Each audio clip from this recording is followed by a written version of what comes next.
என் ஆண்மைக்கு உயிர் தந்தவள் நீயடி. பாகம் 8. அறைக்குள் பொருத்தப்பட்டிருந்த டைமர் வேகமாக குறைந்து கொண்டிருந்தது. ஆதவனின் நெற்றியில் வியர்வை துளிகள். நிலா சுற்றிலும் பார்த்தாள். ஆதவா, இந்த அறையிலிருந்து முதல்ல வெளியே போகணும். ஆதவன் சுவரை பலமாக உதைத்தான். கதவை இழுத்தான். ஆனால் கதவு திறக்கவில்லை. அந்த நேரத்தில் ஸ்பீக்கரில் மீண்டும் அந்த மர்ம குரல் ஒலித்தது.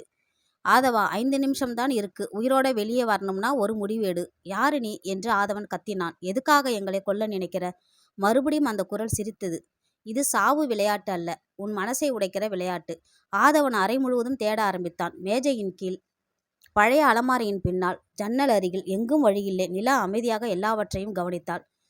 சுவரில் பழைய மின் வயர்கள் ஓடிக்கொண்டிருந்தன. அதில் ஒரு சிவப்பு விளக்கு மட்டும் மின்னியது. ஆதவா, அந்த விளக்கை பாருங்க.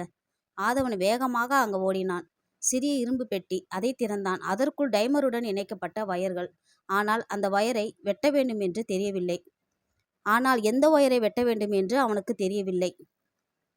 ஆதவன் கண்களை மூடினான். கடவுளே! அந்த நேரத்தில் நிலா அவன் தோளில் கையை வைத்தாள்.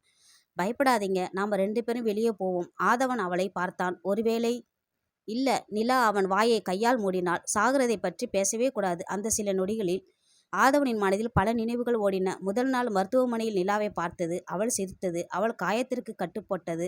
மழையில் அவள் கையை பிடித்தது. அனைத்தும் ஒரு கணத்தில் அவன் மனதை நிரப்பின. அவன் மெதுவாக சொன்னான், நிலா, சொல்லுங்க. நான் உன்னை உயிருக்கு உயிராக காதலிக்கிறேன். நிலாவின் கண்கள் கலங்கின. நான் உங்களை விட்டு போக மாட்டேன். அவள் மெதுவாக அவன் கையை இறுக்கமாக பிடித்தாள். டைமர். அந்த நேரத்தில் ஆதவன் மின்பெட்டிக்குள் ஒரு சிறிய காகிதத்தை பார்த்தான். அதை எடுத்து பார்த்தான். அதில் ஒரே ஒரு வரி. உன் தங்கச்சி இறந்த நாள் என்ன தேதி? ஆதவன் அதிர்ச்சியில் உறைந்தான். இது புதிரா? நிலா யோசித்தாள். அந்த தேதிக்கும் இந்த வெடிகுண்டுக்கும் என்ன சம்பந்தம்? ஆதவன் உடனே நினைத்தான், ஜூலை 17. அந்த தேதியை மின்பெட்டியில் இருந்த எண் பூட்டில் அழுத்தினான். டிக். ஒரு சத்தம். கதவு மெதுவாக திறக்க ஆரம்பித்தது. ஆனால் டைமர் இன்னும் ஓடிக்கொண்டே இருந்தது. இருவரும் வேகமாக வெளியே ஓடினார்கள். அடுத்த நொடி பூம்! அறைக்குள் மிக பெரிய வெடிப்பு. பங்களா முழுவதும் அதிர்ந்தது. தூசி மேகமாக எழுந்தது. வெடிப்பின் அதிர்வால் நிலா கீழே விழுந்தாள். ஆதவன் உடனே அவளை தழுவி காப்பாற்றினான். நிலா, உனக்கு எதுவும் ஆகலையே? நான் நல்லாதான் இருக்கேன். ஆனால் ஆதவனின் தோளில் ரத்தம் வழிந்து கொண்டிருந்தது. வெடிப்பில் பறந்த கல் ஒன்று அவன் தோலை பலமாக தாக்கியிருந்தது. நிலா பதற்றம் அடைந்தாள். ரத்தம் வருது. ஒண்ணுமில்லை, அமைதியா இருங்க. அவள் தனது துப்பட்டாவை கிழித்து அவன் காயத்திற்கு கட்டுப்போட்டாள். ஆதவன் வலியை மறைத்து கொண்டு அவளை பார்த்தான். என்னை விட உனக்கு தான் நான் பயந்தேன். நிலா மெதுவாக சிரித்தாள். நான் சொன்னேன்ல, உங்களை விட்டு போக மாட்டேன்னு. அந்த நேரத்தில் தூரத்தில் இருந்த மலை உச்சியிலிருந்து ஒரு பைனாகுலர் வழியாக யாரோ அவர்களை பார்த்து கொண்டிருந்தான். அவன் முகத்தில் ஒரு கொடூரமான சிரிப்பு. முதல் சோதனையை தப்பிச்சிட்டீங்க ஆதவா. ஆனா அடுத்த சோதனையில் உன் காதலையும் உன் குடும்பத்தையும் ஒரே நேரத்தில் இழக்கப் போற. அவன் தனது கையில் இருந்த ஒரு பழைய புகைப்படத்தை பார்த்தான். அந்த புகைப்படத்தில் சிறுவயது ஆதவன், அனன்யா மற்றும் அந்த மர்ம மனிதன் மூவரும் ஒன்றாக நின்றிருந்தனர். அதை பார்த்த ஆதவனும் நிலாவும் இன்னும் அறியாத ஒரு அதிர்ச்சி உண்மை அவர்களை நோக்கி நெருங்கி கொண்டிருந்தது. வெடிப்பு நடந்த சில நிமிடங்களுக்கு பிறகு மலை முழுவதும் புகை பரவியது. ஆதவன் தனது காயத்தை பொருட்படுத்தாமல் நிலாவின் கையை பிடித்துக்கொண்டு அங்கிருந்து வேகமாக வெளியேறினான். ஆதவா, உங்க காயத்தில் ரத்தம் நிறைய வருது. அது பெரிய விஷயம் இல்ல. நீ பாதுகாப்பா இருக்கணும். அதுதான் முக்கியம். நிலாவின் கண்கள் கலங்கின. எப்பவும் என்னை பற்றி தான் யோசிக்கிறீங்களே? ஆதவன் மெதுவாக சிரித்தான். ஏன்னா நீ என் உயிர். இருவரும் காரில் ஏறி அருகில் இருந்த ஒரு சிறிய கிளினிற்கு சென்றனர். மருத்துவர் ஆதவனின் தோளில் கட்டு போட்டார். காயம் ஆழமாயிருக்கு. 2 நாள் ஓய்வு தேவை. ஆதவன் சிரித்தான். எனக்கு ஓய்வு எடுக்க நேரமில்லை டாக்டர். அதை கேட்ட நிலா கோபமாக, இனிமேல் என் பேச்சை கேட்கணும் என்றாள். மருத்துவரும் சிரித்தார். உங்க மனைவி சொல்றது சரிதான். அந்த வார்த்தையை கேட்டதும் ஆதவனும் நிலாவும் ஒருவரை ஒருவர் பார்த்தனர். இருவரும் வெட்கத்தில் சிரித்தனர். நிலா மெதுவாக, இல்ல டாக்டர் என்று சொல்ல முயன்றாள். ஆனால் ஆதவன் அவளை தடுத்தான். அப்படியே இருக்கட்டும். அந்த ஒரு வார்த்தை நிலாவின் இதயத்தை தொட்டது. வீட்டிற்கு வந்ததும் மீனாட்சி பதற்றத்துடன் ஓடி வந்தார். என்னடா இது, காயமா? ஆதவன், சின்ன விபத்துமா என்று சமாளித்தான். ஆனால் நிலா நடந்த அனைத்தையும் சொல்லிவிட்டாள். மீனாட்சி பயத்தில் அழ ஆரம்பித்தார். உன்னை இப்படி யார் துரத்துறாங்க? ஆதவன் பதில் சொல்லவில்லை. அவன் மனதில் ஓடியது அந்த மர்ம மனிதனின் வார்த்தைகள் தான். உன் தங்கச்சி உயிரோட இருக்கா. அந்த நேரத்தில் கமலா வீட்டிற்குள் வந்தாள். ஆதவனின் கையில் இருந்த கட்டை பார்த்து, இதெல்லாம் அந்த பெண் வந்த நேரம்தான். அவளை இந்த வீட்டை விட்டு அனுப்புங்க என்று கோபமாக கூறினாள். நிலா உடனே நான் கிளம்பிடுறேன் என்று சொன்னாள். ஆனால் ஆதவன் அனைவரின் முன்னாலும் நிலாவின் கையை பிடித்தான். யாரும் இந்த வீட்டை விட்டு போக மாட்டாங்க. நிலா இங்கதான் இருப்பா. கமலா கோபத்தில் நடுங்கினாள். நீ அவளுக்காக எங்களை எதிர்க்கிறியா? ஆதவன் அமைதியாக பதிலளித்தான். தப்புக்கு எதிராக யாராக இருந்தாலும் எதிர்ப்பேன். அன்றிரவு ஆதவன் தனியாக தனது அறையில் அந்த மெமரி கார்டை மீண்டும் பார்த்தான். இந்த முறை வீடியோவை மெதுவாக இயக்கினான். முன்பு கவனிக்காத ஒரு விஷயம் அவன் கண்ணில் பட்டது. வீடியோவின் பின்னணியில் ஒரு கார். அந்த காரின் பதிவு எண் தெளிவாக தெரிந்தது. TN09.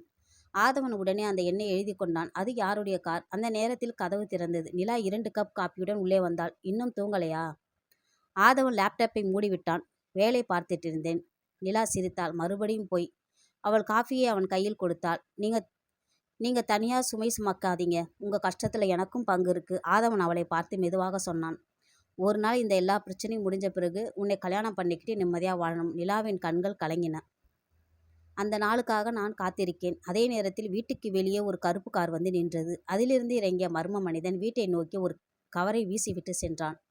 மறுநாள் காலை அந்த கவரை திறந்த ஆதவன் அதிர்ச்சியில் உறைந்தான். அதற்குள் இருந்தது அனன்யா அணிந்திருந்த அதே செயின். அதோடு ஒரு சிறிய குறிப்பு. உண்மை உன் வீட்டுக்குள்ளேயே இருக்கு. உன் சொந்த ரத்தத்தை நம்பாதே. அந்த ஒரு வரி ஆதவனின் வாழ்க்கையே தலைகீழாக மாற்றப் போகிறது. காலை நேரம். வீட்டு வாசலில் கிடந்த அந்த கவரை மீண்டும் மீண்டும் பார்த்து கொண்டிருந்தான் ஆதவன். அதற்குள் இருந்த செயின். அது அனன்யா எப்போதும் கழுத்தில் அணிந்திருந்த செயின். அதை கையில் எடுத்தவுடன் அவனது கண்கள் கலங்கின. இது எப்படி அவங்க கைக்கு போச்சு? மீனாட்சியும் அந்த செயினை பார்த்ததும் அழ ஆரம்பித்தாள். இது என் பொண்ணோட செயின் தாண்டா. அவ செத்த நாளும் இதைத்தான் போட்டிருந்தா. ஆதவன் தாயை சமாதானப்படுத்தினான். அம்மா அழாதீங்க. அனன்யா உயிரோட இருக்க வாய்ப்பு இருக்கு. மீனாட்சி அதிர்ச்சியுடன் மகனை பார்த்தார். உண்மையாவா சொல்ற? ஆதவன் மெதுவாக தலையசைத்தான். ஆனால் அவன் மனதில் இன்னொரு கேள்வி. இந்த உண்மையை ஏன் யாரோ மறைக்கிறார்கள்? அதே நேரத்தில் கமலா அந்த காட்சியை அமைதியாக பார்த்து கொண்டிருந்தாள். அவளது முகத்தில் ஒரு சிறிய பதற்றம். அதை நிலா கவனித்தாள். அத்தை ஏன் இவ்வளவு பயப்படுறாங்க என்ற சந்தேகம் அவள் மனதில் தோன்றியது. மதியம் ஆதவன் காவல் நிலையத்திற்கு சென்றான். அந்த காரின் பதிவு எண்ணை இன்ஸ்பெக்டரிடம் கொடுத்தான். இன்ஸ்பெக்டர் கணினியில் தேடினார். சில நொடிகளில் அவரது முகம் மாறியது. மிஸ்டர் ஆதவன், இந்த கார் 5 வருஷத்துக்கு முன்னாடியே தீ விபத்தில் எரிஞ்சு போயிடுச்சுன்னு பதிவு இருக்கு. ஆதவன் அதிர்ச்சி அடைந்தான். அப்போ நேத்து வீடியோவில் வந்தது? அதுதான் எங்களுக்கும் புரியலை. மாலை. நிலா தனியாக தோட்டத்தில் அமர்ந்திருந்தாள். அவளது மனதில் பல கேள்விகள். அப்போது ஆதவன் அமைதியாக அவள் அருகில் வந்தான். அவன் கையில் ஒரு சிறிய பெட்டி. நிலா, என்ன இது? திறந்து பாரு. நிலா மெதுவாக திறந்தாள். அதற்குள் அழகான வெள்ளி வளையல். ரொம்ப அழகா இருக்கு. பிடிச்சிருக்கா? ரொம்ப. ஆதவன் அந்த வளையல் அவளது கையில் அணிவித்தான். இது பெரிய பரிசு இல்லை, ஆனா நான் உன்னை மறக்க மாட்டேன்னு நினைவாக. நிலாவின் கண்கள் கலங்கின. எனக்கு இதைவிட பெரிய பரிசு வேண்டாம். நீங்க என் கூட இருந்தா போதும். அவள் மெதுவாக ஆதவனின் தோளில் சாய்ந்தாள். மாலை காற்று மெதுவாக வீசியது. அந்த அமைதியான தருணத்தில் ஆதவன் முதல் முறையாக தனது எதிர்காலத்தை பற்றி பேசினான். எல்லா பிரச்சனையும் முடிஞ்சதும் நம்ம கல்யாணம் பண்ணிக்கலாம். நிலா வெட்கத்தில் சிரித்தாள். உங்க அம்மா சம்மதிப்பாங்களா? அம்மாவை நான் சம்மதிக்க வைப்பேன். மற்றவங்க?